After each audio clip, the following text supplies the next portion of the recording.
Once upon a time in a small city, Germany, a young couple lived happily and contently. They were full of expectation and anticipation for their first child together. As birth approached, they went to a hospital. Due to pregnancy poisoning, the child was born by caesarean section. The joy was short-lived. The doctors gave the father the diagnosis that the child was born with a disability and would likely to be blind and mentally disabled for life. The father was devastated and the child was taken to a university clinic the next day, separated from his parents. Upon arrival, the parents drove to those university clinic, and upon arrival they received more bad news. The child has contracted meningitis after an operation and was fighting for its life just a few days old. In the end, there was only one antibiotic that could save the child, and fortunately the therapy worked. Some of you may have already guessed that this little child is me. The man who is sitting in front of you, seeing you all, and most people that know me would say I'm not mentally disabled, so the doctors were wrong in the past. I'm telling you the story not because I want pity or to scare you. I believe, however, that this early experience in my life played a significant role in shaping the person I am today. Having had to learn to fight for my life, I also learned that not everything within my control and that I must be able to trust and accept help to move forward in life. Growing up in a small village, I had a sheltered childhood, always had friends, and I guess similar childhood most of you also had too. And I faced fewer challenges where I had to fight for myself and my life. At the age of 13, I started playing basketball, wheelchair basketball of course, which I still do today. In the meantime, I had the opportunity to play nationwide in the German Bundesliga and also had the chance to travel to several other countries and participate in competition with the junior national team. Another hobby of mine is scuba diving, which I have been doing since I was 13 years old. It is a great passion of mine, perhaps and probably because diving gives you the feeling of spatially boundlessness, allowing one to float freely in all directions without limits. If this were not being told by someone in a wheelchair, everyone in the room would probably say, yes, might be a special achievement in some places, and on the other hand, a bit of basketball, a bit of diving as a hobby were at the inside for me. Indeed, I feel similarly. Nevertheless, and I believe this makes it special, there are many people, especially those in wheelchairs, but also others, who do not dare to do many of these things. They do not dare to overcome boundaries, do not dare to push their limits, and do not dare to try new things. And you heard it already, it is less about overcoming physical boundaries, but the boundaries in the mind. It is fear that I may have experienced myself, fear that were transmitted to me through my socialization, the courage that I sometimes lacking to discover new things. And that is exactly what I want to motivate. Be brave, believe in yourself and do what excites you. And above all, do not unreflectively follow the things that our modern Western society may present as blissful and happiness-bringing. Beside the successes I experienced in wheelchair basketball and the passion I feel for diving, which I'm fortunate to pursue, I decided more than 10 years ago to take over my parents' company. Today I'm the managing director and shareholder of two different companies. Together we have over 350 employees. During the time I've been responsible, they have also developed very well economically-wise. Why am I telling you this at this point and not in the beginning? I think some people may start their speech by telling what they are successful in a job and everything else. And indeed, it makes me happy being in the position I am, but not as one might think because the business is running well. What makes me happy is experiencing people in their self-realization and development and shaping the future together with them, many other people. I believe that this is primarily matters in life. Leadership to me is not about having the loudest voice in the room, but about being the one who listens the best.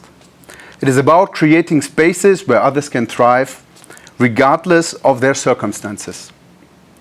My experience in a wheelchair has given me unique insights into empathy, resilience, and more important, importance of perspective. These qualities have shaped my approach to leadership and have allowed me to make better decisions and inspire my team.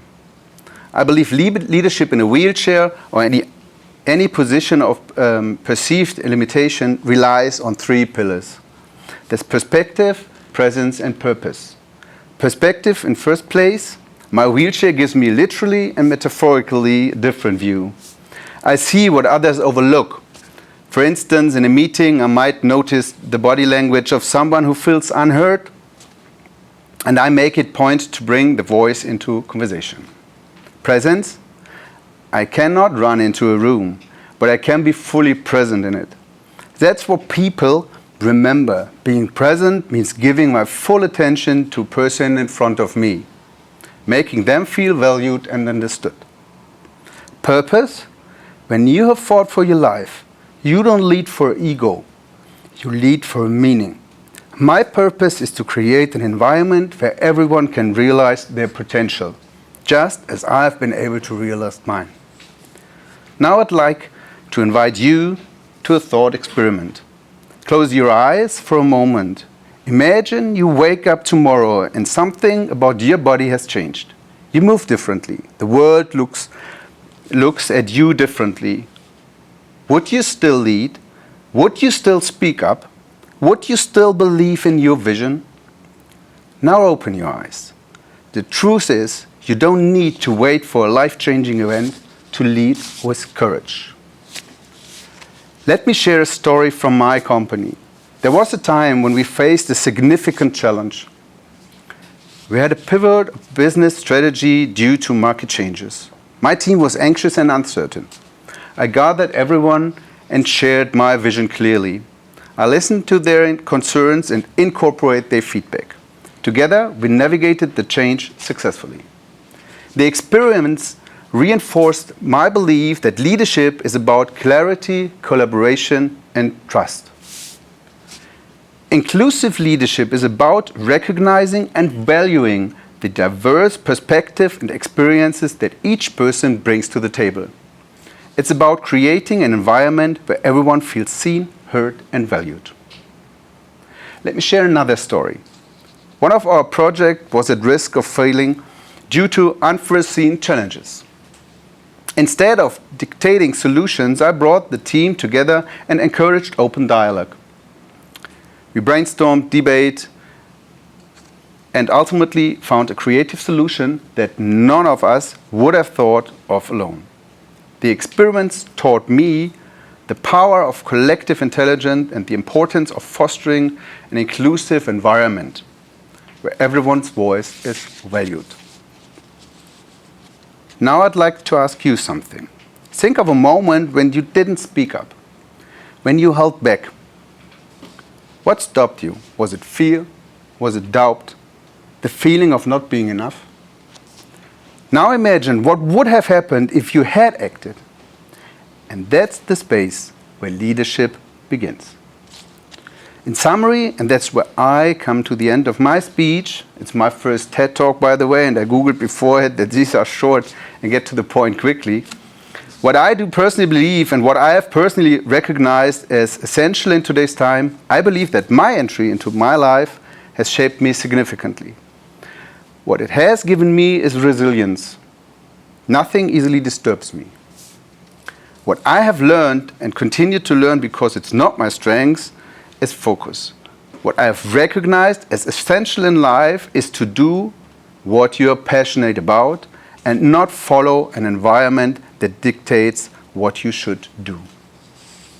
What I have experienced is that it is primarily you who prevents yourself from living the life you believe is right. That it is primarily you who prevents yourself from taking the courageous steps needed to bring about change. What ultimately means the only person you can hold responsible for your current situation is yourself. Leadership begins not with a title, but with an attitude. If I can lead from a wheelchair, then you can lead too, in your own way.